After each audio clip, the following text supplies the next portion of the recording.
Hello my dear students, welcome to my YouTube classes child growth में आप लोगों का स्वागत है। चैप्टर नंबर 5 ग्रीन स्किल्स के कुछ इंपॉर्टेंट क्वेश्चन आंसर यहाँ पे दिए जा रहे हैं। चलिए इसके बारे में देख लेते हैं। सबसे पहला है हमारा question, define the term sustainable development, यानी सस्टेनेबल डेवलपमेंट क्या है।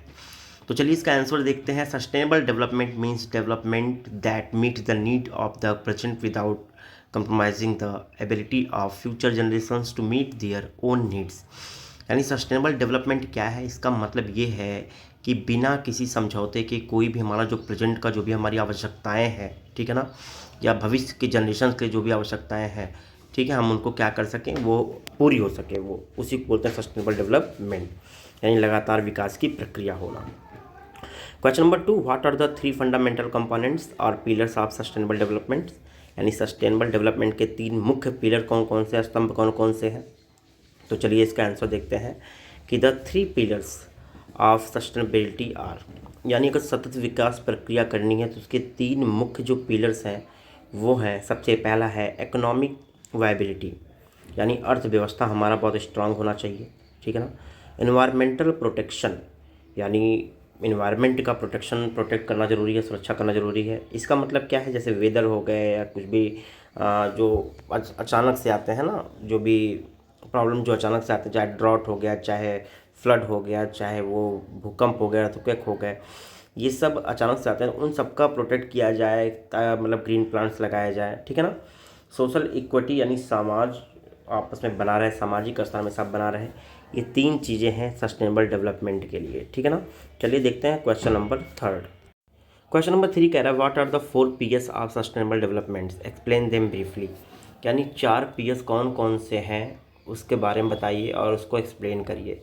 देखिए यहाँ पे 4 पीएस अलग दिए गए हैं, आगे भी मैं 4 पीएस एक क्वेश्चन में आया है, उसका भी कुछ अलग दिया गया है, तो उससे नहीं मतलब है। आप लोग पीएस को, जितने पीएस हैं उन सबको ध्यान में रखेंगे।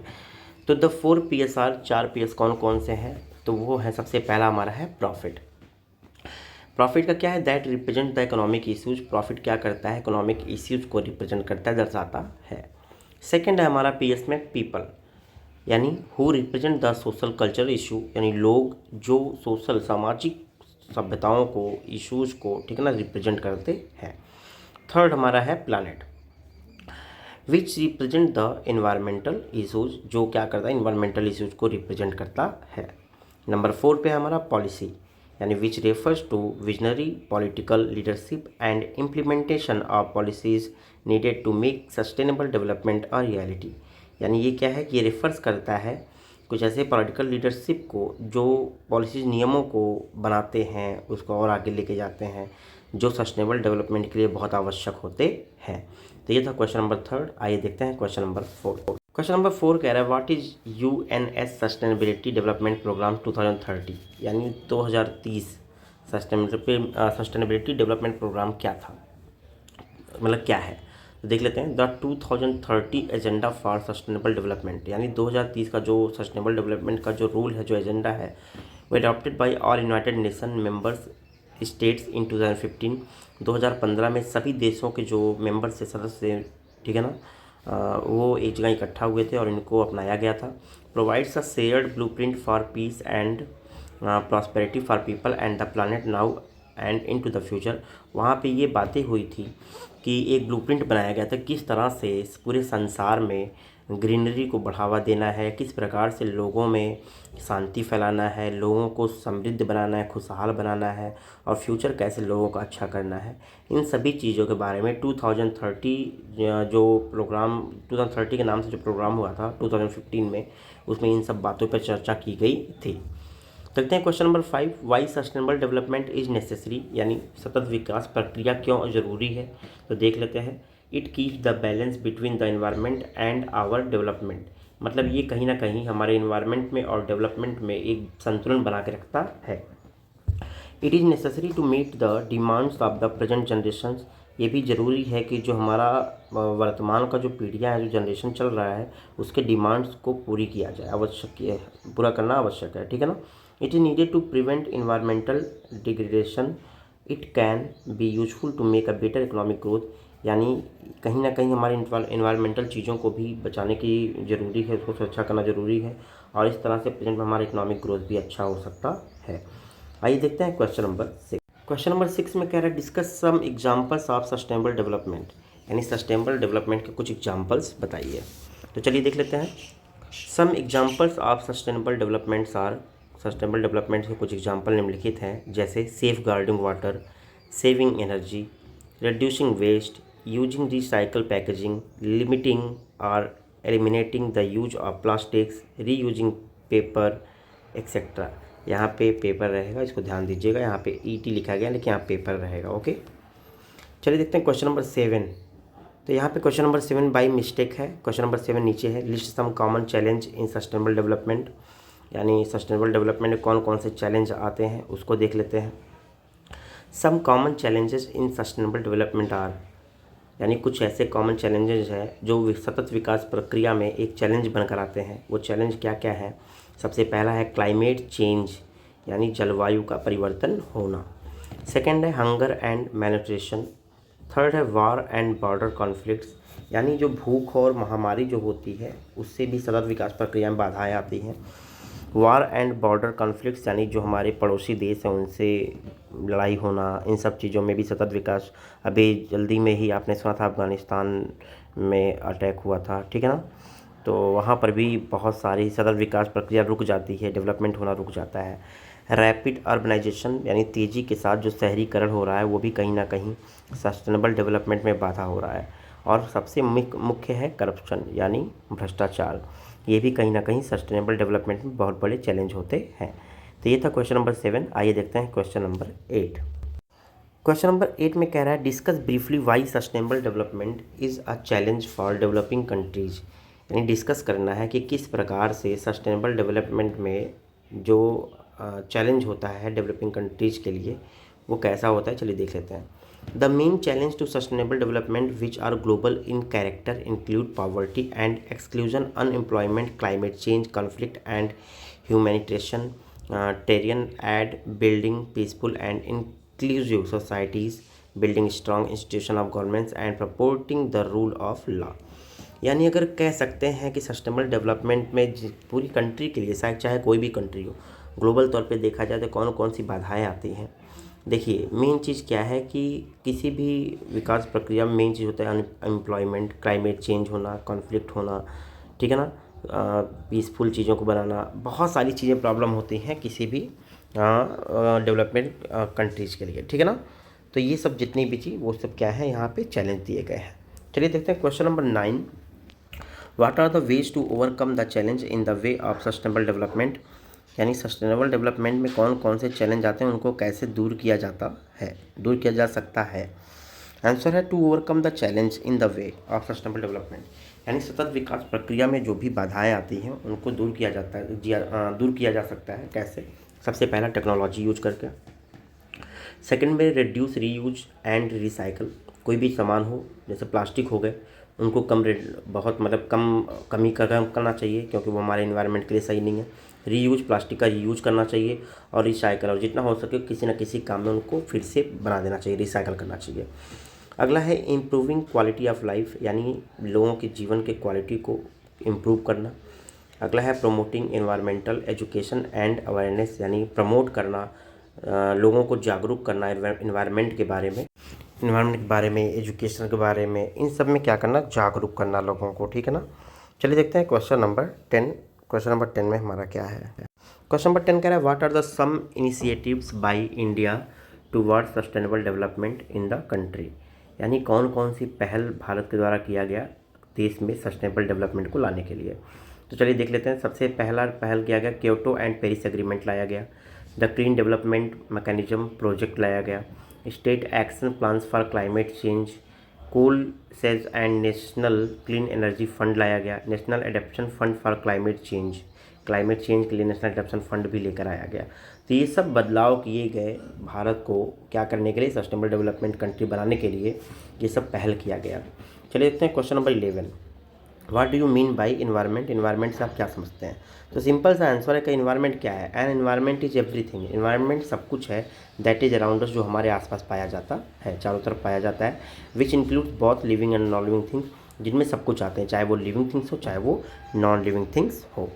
चलिए देखते हैं question number 12। Which components is our environment made of, हमारा एनवायरनमेंट किन किन चीज़ों से मिलकर बना हुआ है, चलिए उसको देख लेते हैं। The four major component of environment include lithosphere, hydrosphere, atmosphere and biosphere. यानी हमारा जो एनवायरनमेंट है वो चार चीज़ों से मिलकर बनाया हुआ है। चार मेजर कंपोनेंट्स उसके हैं। सबसे पहला है लिथोस्फीयर, दूसरा है हाइड्रोस्फीयर, तीसरा एटमॉस्फेयर और चौथा है बायोस्फीयर। क्वेश्चन नंबर 13 देखते हैं। व्हाट इज इकोसिस्टम, इकोसिस्टम क्या है। तो an ecosystem is a system that includes all living organisms, biotic factors such as plants, animals, microorganism etcetera, as well as its physical environment. Abiotic factor जैसे कि weather, soil, earth, sun, climate, rock, minerals etcetera work together as a single. यानी ecosystem क्या है, जिनमें जितने भी हमारे living things होते हैं और जितने भी नॉन लिविंग थिंग्स जो नेचुरल थिंग्स होते हैं वो सब मिलकर एक इकोसिस्टम का निर्माण करते हैं। ठीक है, चलिए देखते हैं question number 14। Give an example of an ecosystem and briefly explain it. The examples of land based ecosystem are forest ecosystem, grassland ecosystem, tundra ecosystem and desert ecosystem. ये सब इकोसिस्टम के एग्जाम्पल्स हैं। चलिए देखते हैं क्वेश्चन नंबर 15। क्वेश्चन नंबर 15 में कह रहा है list any 5 disasters effects on environment caused by human activities. यानी ह्यूमन मानव क्रियाएं द्वारा कौन कौन से 5 ऐसे भयानक इफेक्ट्स हैं उसको देख लेते हैं, क्या क्या डिजास्टर होते हैं। तो human impact the physical environment in many ways. Human कहीं ना कहीं जितने भी फिजिकल एनवायरनमेंट होता है उनको कई तरीके से इम्पैक्ट डालता है, उनको प्रभावित करता है। चाहे वो ओवर पॉपुलेशन हो गया, ज़्यादा जनसंख्या होना, पॉल्यूशन, ठीक है ना, burning fossil fuels and deforestation. ये सब ऐसी प्रक्रियाएं हैं ह्यूमन की जो कहीं ना कहीं इम्पैक्ट डाल रहा है फिजिकल एनवायरनमेंट को, ठीक है ना, चेंज कर रहा है। Change like these have triggered climate change. और ये सब चेंज के कारण क्या होता है, जलवायु परिवर्तन होता है, सॉइल इरोजन होता है, पुअर एयर क्वालिटी हो जाता है और अनड्रिंकेबल वाटर होता है, पानी पीने योग्य नहीं रह जाता है, ठीक है ना, इन सब चेंजेस के कारण। आइए देखते हैं question number 16। What is the importance of green economy in the modern world. यानी मॉडर्न वर्ल्ड में, आधुनिक संसार में ग्रीन इकोनॉमी का क्या महत्व है, आइए उसको देख लेते हैं। The green economy provides a macroeconomy approach to sustainable economic growth with a central focus on investment, employment and skill। Green economy क्या करता है कि उपलब्ध कराता है, ठीक है ना, मैक्रो इकोनॉमी को अप्रोच करता है ताकि सस्टेनेबल इकोनॉमिक हमारा बना रहे। और सेंट्रल फोकस, मुख्य फोकस क्या होता है इसका कि इन्वेस्टमेंट होना, एम्प्लॉयमेंट को बढ़ाना और उनके स्किल्स को डेवलप करना, ठीक है ना। आइए देखते हैं क्वेश्चन नंबर 17। क्वेश्चन नंबर 17 कह रहा है what is sustainable development, how is it different from traditional way of development. यानी सस्टेनेबल डेवलपमेंट क्या है और ये किस प्रकार ट्रेडिशनल डेवलपमेंट से अलग होता है, ठीक है। चलिए इसका आंसर देखते हैं। Main difference between development and sustainable development is that development AIIMS and raising the quality of life on only present generations, whereas sustainable development aims at raising the quality of life of both present and future generations without threatening natural environment। यानी सबसे बड़ा difference क्या होता है sustainable development और development में, कि development जो क्या करता है, लोगों के जीवन को सुधारता है, प्रेजेंट जनरेशन को आगे करता है, जबकि सस्टेनेबल डेवलपमेंट क्या करता है कि फ्यूचर को ध्यान में रखता है, कि फ्यूचर, आने वाले प्रेजेंट और फ्यूचर दोनों को ध्यान में रखता है कि कोई भी दिक्कत ना हो, कोई भी परेशानी लोगों के लिए ना हो, ठीक है। आइए देखते हैं question number 18। Describe the 3 fundamental component और pillars on which sustainable development is based. यानी 3 पिलर्स कौन कौन से सस्टेनेबल डेवलपमेंट के लिए, चलिए इसका आंसर देखते हैं। The 3 pillars of sustainable developments are, 3 pillar sustainable development के कौन कौन से हैं, इकोनॉमिक, सोशल एंड एनवायरनमेंट, ये 3 पिलर माने जाते हैं। आइए देखते हैं क्वेश्चन नंबर 19। क्वेश्चन नंबर 19 में कह रहा है कि what do the 4 Ps represent in sustainable development. यानी सस्टेनेबल डेवलपमेंट में 4 Ps कौन कौन से, मैं इसी क्वेश्चन के बारे में बात कर रहा था कि इसमें 2 अलग अलग भी चीज़ें लिखवाई गई हैं, जिसको भी आप याद कर लेंगे। To maximise the benefits of this care value in everything we do as a company we always consider the 4 Ps। यानी कभी बेनिफिट्स हमें करना है, किसी भी चीज़ का वैल्यू करना है, किसी भी चीज़ का, इसके लिए 4 चीज़ों को हमें बहुत ध्यान रखना चाहिए, people, planet, prosperity and plastic. Okay, question number 20। Write a note on the 2030 agenda for sustainable development of UN summit discussing briefly about its 17 sustainable development goals. चलिए इसका आंसर देखते हैं। Sustainable developments always encourages us to conserve and enhance our resources by gradually changing the manners in which we develop and use technologies. All countries should meet their basic needs of employment, food, energy, water and sanitation।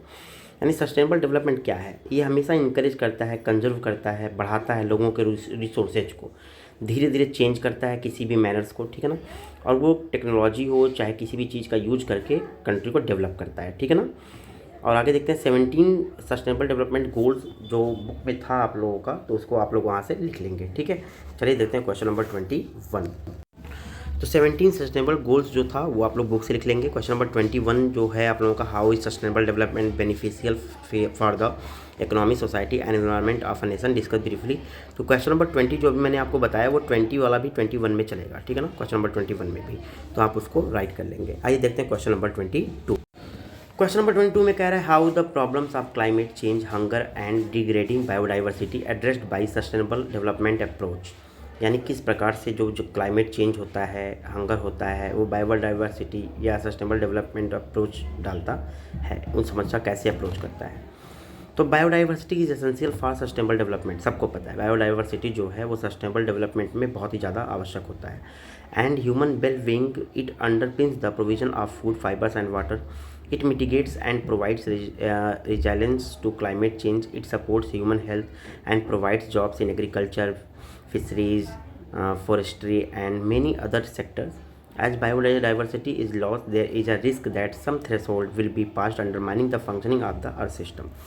Biodiversity क्या करता है, कहीं ना कहीं लोगों को बेहतर life देता है, लोगों को वाटर, फूड, ये सब चीज़ें उपलब्ध करवाता है, और साथ साथ क्लाइमेट चेंज जो मानव हेल्थ के लिए भी ज़रूरी है उन सबको भी बहुत मतलब कि क्या करता है, सहयोग करता है, और बहुत सारे जॉब भी उपलब्ध करवाता है, चाहे वो एग्रीकल्चर हो गया, चाहे वो मछली पालन हो गया, और चाहे वो जंगल लगाना हो गया। बहुत सारे सेक्टर है जहाँ पे बायोडाइवर्सिटी क्या करता है, हेल्प करता है, ओके। और बायोडाइवर्सिटी क्या है, अगर लॉस होगा, इसका ख़त्म होगा बायोडाइवर्सिटी, तो वो कहीं ना कहीं लोगों के जीवन के लिए बहुत बड़ा इम्पैक्ट पैदा करेगा और अर्थ सिस्टम को बहुत डैमेज करेगा, ठीक है ना। चलिए देखते हैं question number 23। What are the common modern problems which stand as a challenge in the way of sustainable development? यानी कौन कौन से ऐसे मॉडर्न प्रॉब्लम्स हैं जो कहीं ना कहीं एक चैलेंज बनकर आएंगे, कहाँ, सस्टेनेबल डेवलपमेंट के रास्ते में। चलिए इसका आंसर देख लेते हैं। इसका आंसर है कि eradicating extreme poverty, promoting sustainable consumption and productions, and managing the planet's natural resource base for the benefit of all are the overarching challenge of sustainable development। यानी बहुत सारा ज़्यादा पॉवर्टी होना, सस्टेनेबल कंजप्शन होना, जो भी चीज़ें हैं, ठीक है ना, प्रोडक्शन को सही से मैनेज नहीं कर पाना, प्लानेट्स नेचुरल रिसोर्सेज को सही से मैनेज नहीं कर पाना, ये सब क्या करेंगे, सस्टेनेबल डेवलपमेंट के रास्ते में आएंगे, okay. Question number 24, suggest a few ways to meet the common challenge of sustainable development. यानी कुछ तरीका बताइए जो कॉमन चैलेंज जो पाए जाते हैं सस्टेनेबल डेवलपमेंट में, वो क्या क्या है, देख लेते हैं। Some common challenge of sustainable developments are, कुछ कॉमन चैलेंज है डेवलपमेंट में, वो कौन कौन से हैं। सबसे पहला है पॉवर्टी, सेकंड है अनएम्प्लॉयमेंट, थर्ड है क्लाइमेट चेंज, नंबर 4 है building instruction that follow strong governance. तो ये था हमारा चैप्टर नंबर 5 का कुछ इंपॉर्टेंट क्वेश्चन आंसर, आप लोगों को समझ में आया होगा, तो आप लोग इसको अच्छी तरीके से समझेंगे। मिलते हैं किसी नेक्स्ट वीडियो में, तब तक के लिए बाय बाय स्टूडेंट्स, अपना ख्याल रखिएगा।